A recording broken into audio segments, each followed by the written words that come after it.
안녕하십니까. 수요일 아침의 충북 오늘은 생방송으로 인사드립니다. 여러분 안녕하세요. 네, 11월 20일 오늘은 세계 어린이의 날입니다. 아마 모르고 계신 분들 많을 텐데요. 이날은 1989년 UN 회원국들이 10년에 걸쳐서 검토한 끝에 UN 아동권리 협약을 체결한 날을 기념한다고 하네요. 때로 우리가 어린이들을 하나의 독립된 인격체로 인정하지 않고 부모의 소유물로 여겨서 문제가 발생하는 경우들이 종종 있는데요. 네. 모든 아동들은 나름대로 권리를 가지고 있다는 것을 충분히 이해하고 어른처럼 존중해야 됨을 오늘 세계 어린이의 날을 맞아서 다시 한번 생각해 보게 됩니다. 네, 오늘 하루쯤은 그 아이들의 권리, 인권에 대해서 생각해 보시면 어떨까 싶네요. 오늘 첫 소식은 우리 충북 지역의 이슈에 대해서 알아보는 투데이 브리핑 시간입니다. 보도국의 홍우표 편집팀장 나와 있습니다. 안녕하십니까? 네, 안녕하세요. 안녕하세요. 자, 이번 주에는 어떤 소식을 준비하셨는지 부탁드리겠습니다. 네, 지난주 청주시정에 무엇보다 중요한 진전이 있었습니다. 청주시 산남동 일대 구룡공원, 그냥 구룡산이라고 이야기하겠습니다. 네. 이 청주 시민들이 도심 속에서 등산하기에 좋은 곳입니다. 실제 주말 휴일이면 근처 주민들이 즐겨 찾는 등산로입니다. 이 구룡산 일부에 대한 민간공원 개발 방식이 최종 결정됐습니다. 네, 사실 방송에서 이미 갈등 상황이 수차례 보도된 바가 있는데 용어가 좀 생소한 것들이 많이 있습니다. 이것부터 좀 정리하고 넘어가야겠는데요. 네, 그렇습니다. 이 사안을 이해하기 위해서는 몇 가지 사전 지식이 필요한 부분이 있습니다.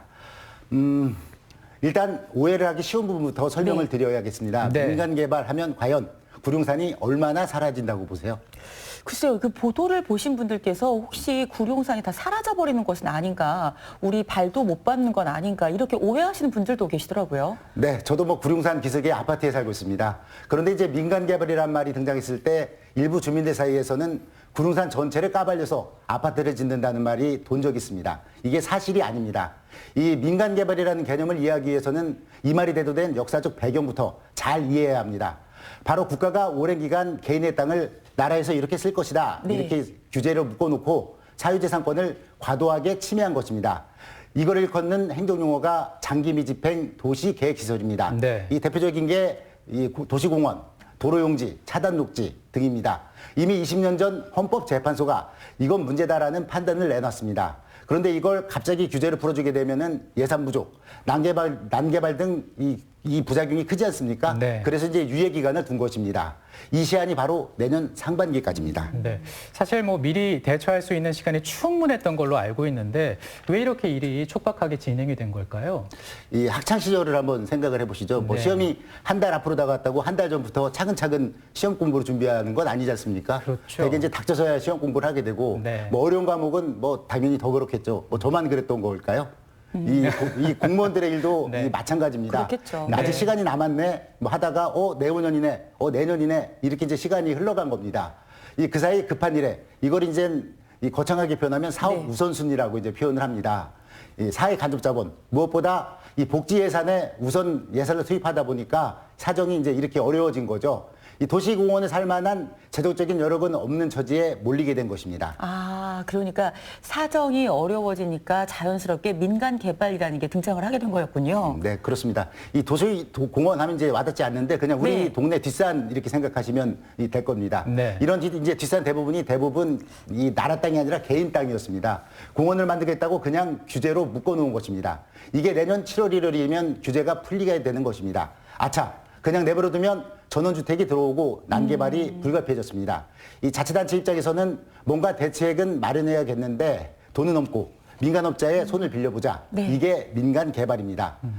예를 들어 보겠습니다. 구룡산을 만약 자치단체 예산으로 산다면 얼마나 들까요? 일단 금액이 상당할 것 같은데 한 1,000억 원 정도 들지 않을까요? 이 청주시가 올해 여름에 이 탁산 감정이라고 합니다. 네. 정식 감정은 아니고 이제 지도 이런 거로다가 이제 땅값을 한번 매겨본 건데 이때 이제 나온 추산 금액이 무려 1,876억 원이었습니다. 네. 이 청주 시민 한 사람이 22만 원 가량을 부담해야 하는 셈입니다. 물론 시민단체 측이나 일부 단체에서는 이게 부풀려졌다라는 주장도 있습니다. 하지만 이제 어마어마한 비용이 들어간다는 거는 틀림이 없는 것입니다. 그런데 민간업자가 이 땅을 사서 일부의 아파트를 짓고 나머지를 공원화해서 소유권을 넘겨준다면 청주시로서는 꼭 먹고 알 먹는 셈이겠죠. 이미 훼손이 상당 부분 진행된 지역을 중심으로 30%가량 아파트를 짓고 나머지는 청주시가 소유권을 넘겨받는 것입니다. 이렇게 잠두공, 세족골 등은 민간 개발로 사업이 진행되고 있습니다. 네. 자, 이 구룡공원이 민간 개발 방식을 놓고 그동안 굉장히 사회적 갈등을 빚어왔는데요. 그럼 이제 최종 타협이 나온 거라고 봐야 되는 거죠? 네, 이제 민간 거버넌스가 출범한 이후 이제 몇 차례 이제 의견이 안 맞아서 판이 네. 깨진 적도 있었고 네. 회의도 이제 수십 차례를 했습니다. 이 험난한 과정이었습니다. 일단 최종 합의안부터 말씀을 드리겠습니다. 구룡산은 흔히 1구역, 2구역 이렇게 나뉩니다. 1구역은 청화동 방향을 바라보고 구룡터널 오른쪽, 2구역은 왼쪽입니다. 최종 합의안은 1구역의 두 곳 가운데 충북대병원 장례식장 입구 맞은편 한 곳을 개발하는 것입니다. 1200세대 가량입니다.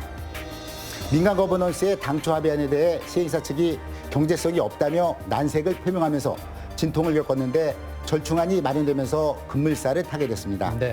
일단 공원을 꾸미는 데 필요한 100억 원가량도 녹지 매입 비용으로 돌렸고 청주시는 아파트 층수를 높여주고 지상주차장 비율도 조정해주는 등 행정적인 지원을 약속했습니다. 앞서 말씀드렸듯이 민간 개발의 개발 면적은 전체 면적 대비 30%가량이지만 구룡 1구역은 전체 면적 대비 아파트 비율이 14%가량입니다. 이 상당 부분 보존이 가능해진 것입니다. 네.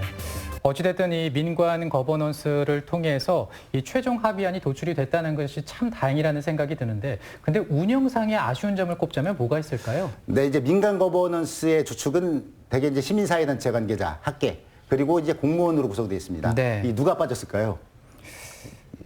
이 땅 주인과 네, 이해 이제 당사- 사업을 네, 하려는 네. 시행사 측이 빠졌습니다. 네. 이 남의 땅에 사실 이제 감나라 배나라 한 셈이 된 거죠. 이 토지주들이 이제 소외되면서 구룡산에 철조망이 쳐지는 등 매끄럽지 않은 일이 벌어졌습니다. 또 민간 거버넌스에서 합의안이 나왔지만 이 안을 받아본 시행사 측이 경제성이 없다며 거부 의사를 밝혔고 거듭 수정안이 나오는 총극도 빚어졌습니다. 이 청주시는 앞으로 시정 현안에 대해 민간 거버넌스나 만인 토론 같은 여론 수렴 과정을 거치겠다는 입장입니다. 주장이 강하고 목소리가 큰 사람, 학식이 높은 사람, 절차를 중시하는 사람 등이 포진하는 것도 중요하지만 무엇보다 이해 당사자들을 참여시키는 공론회장이 필요합니다. 네, 네. 맞아요. 뉴스를 보면서 왜 이해 당사자들이 다 나오지 않았을까라는 궁금증이 들었는데 어쨌든 뭐 좋은 그 안을 좀 도출한 것 같아서 다행입니다. 이제 남은 것은 구룡공원 2구역인데요. 네. 이 문제도 잘 해결이 될 수 있으리라고 바라보겠습니다.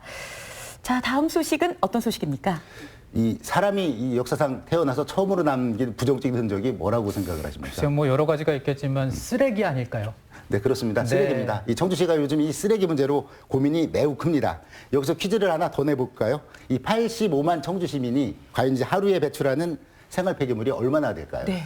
사실 제가 이렇게 숫자만 나오면 어려워지는데 하루에 배출하는 양 한 뭐 100톤, 200톤 뭐 이렇게 상당히 많을 것 같은데 어느 정도 될까요? 네, 청주시가 추산을 해보니 무려 이 1000톤이 넘는다고 1000 합니다. 톤이요? 대단하군요. 우리보다 이제 도시 규모가 큰 용인이나 고양시보다도 훨씬 많다고 합니다. 이 청주 시민 한 명이 버리는 생활 폐기물은 하루 1kg이 넘는데 전국 최상위 수준입니다. 이 사정이 이렇다 보니 청주시가 운영하는 공공 소각시설로는 생활 폐기물을 다 처리하지 못하는 상황입니다. 결국 민간업체에 손을 빌려 처리하고 있는데 여기에 들어가는 돈이 올해 47억 원. 네. 예, 이마저도 모자라서 예비비 8억 원을 추가로 투입해야 하는 실정이라고 합니다. 네, 일단 뭐 쓰레기를 처리하는데 돈도 많이 들고 있고 환경 오염 문제도 심각한데요. 뭔가 좀 대책이 필요해 보입니다. 네, 일단 뭐 청주시가 좀 상징적인 일부터 시작을 했습니다. 네. 이 재활용, 리사이클링을 한 단계 업그레이드한 개념인 업사이클링입니다. 이른바 재활용이라는 개념입니다. 이를 전문적으로 하는 재활용 센터가 문을 연 것입니다. 이 잠시 화면을 보시면서 설명드리겠습니다. 네. 자, 버려진 자동차와 나무들로 만들어진 작품입니다. 폐타이어와 달고 다른 자동차 손잡이 등 부품 하나하나가 재활용이 불가능해 보였지만 멋진 책상으로 재탄생했습니다. 이 다 떨어진 장구를 프라이팬으로 덧댄 스피커는 훌륭한 오디오로 탈바꿈했습니다. 쓰레기 처지에서 업사이클링을 통해 어엿한 생활용품이 된 것입니다. 청주시는 이번에 문을 연 재활용 시민센터를 통해 시민들에게 자원순환의 문화를 소개하고 나아가 쓰레기 업사이클링의 허브기관으로 만들겠다는 보관입니다. 네. 지금 뭐 화면 통해서 보니까 거의 작품인데요. 네. 저 정도면 공예 비엔날레 출품해도 괜찮겠다라는 생각이 네. 조금 들었습니다. 재활용센터 하나의 상징적인 일인데 뭐 그래도 절대적으로 한 가정이나 개인이 쓰레기량을 좀 배출을 좀 덜하는 그런 노력들은 필요하지 않을까 싶은데요. 네. 뭐 청주시가 이제 구체적인 실천 방안을 좀 제시를 했습니다. 네. 일단 쓰레기 제로 도시를 선포하고 10가지 실천 과제를 제시하며 시민들의 참여를 당부하고 있습니다. 이 자세한 내용은 이제 다음 달에 시민신문을 이제 확인을 하시면 되겠고요. 이제 쓰레기 과다 배출은 비단 이 청주시만의 문제는 아닙니다. 1인 가정의 증가, 네. 택배의 당일 배송, 뭐 배달 문화의 변화 등 이제 이런 생활 문화의 변화가 이제 자리 잡고 있습니다. 이제 실천이 상당히 중요해진 것입니다. 네, 일단 뭐 일회용품부터 사용을 줄이는 게 더 도움이 되지 않을까라는 생각도 들고요. 나부터 줄이겠다는 마음이 필요한데 그렇죠. 예를 들면 뭐 어떤 게 있을까요? 이게 귀차니즘이라는 말 들어보셨습니까? 네.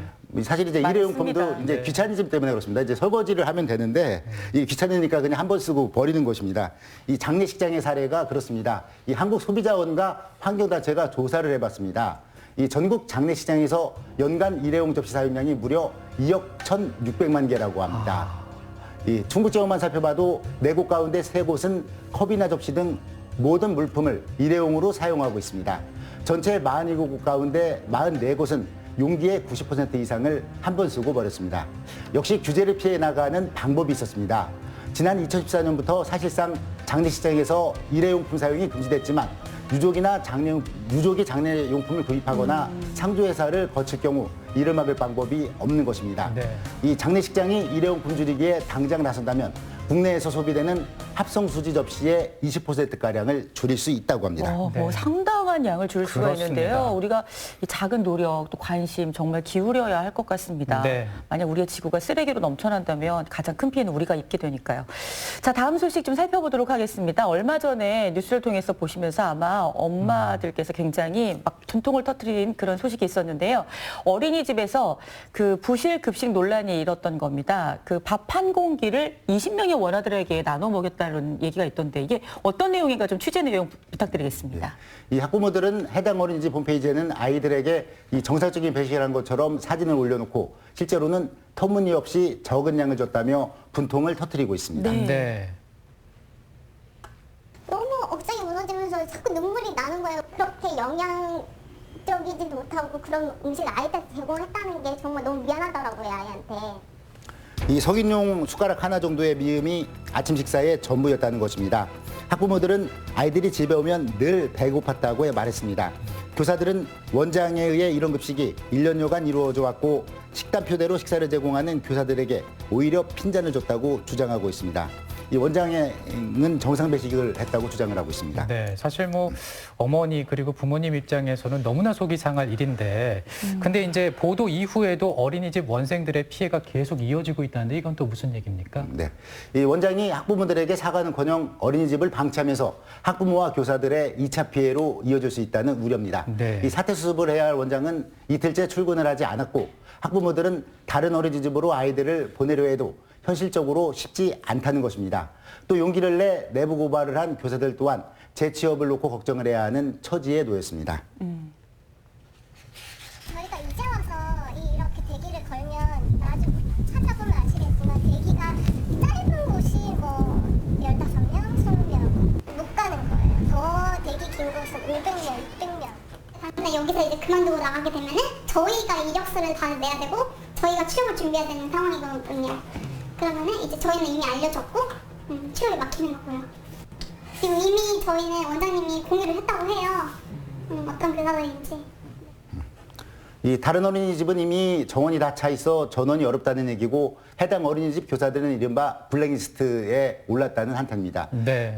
이번 주 이제 원장이 학부모들에게 공개 사과를 한 것으로 알려졌습니다. 이제 관할구청은 새 원장을 선임해 정상화를 꾀하고 있는 상태라고 합니다. 네. 네. 이 관할구청에서 새 원장을 선임했다고 한다면 구청에서 이런 것들을 모든 것을 관리하고 있는 건가요? 진작 좀 하지 이제 뭐 않았을까. 구청 입장에서도 뭐 직원 일소는 부족하고 이제 네. 관할해야 될 어린이집은 많으니까 뭐 이런 이제 일들이 이제 종종 이제 벌어지는데요. 네. 이제 관리 감독 권한을 지금 행사하고 있는 걸로 이렇게 이제 파악이 됐습니다. 네. 네.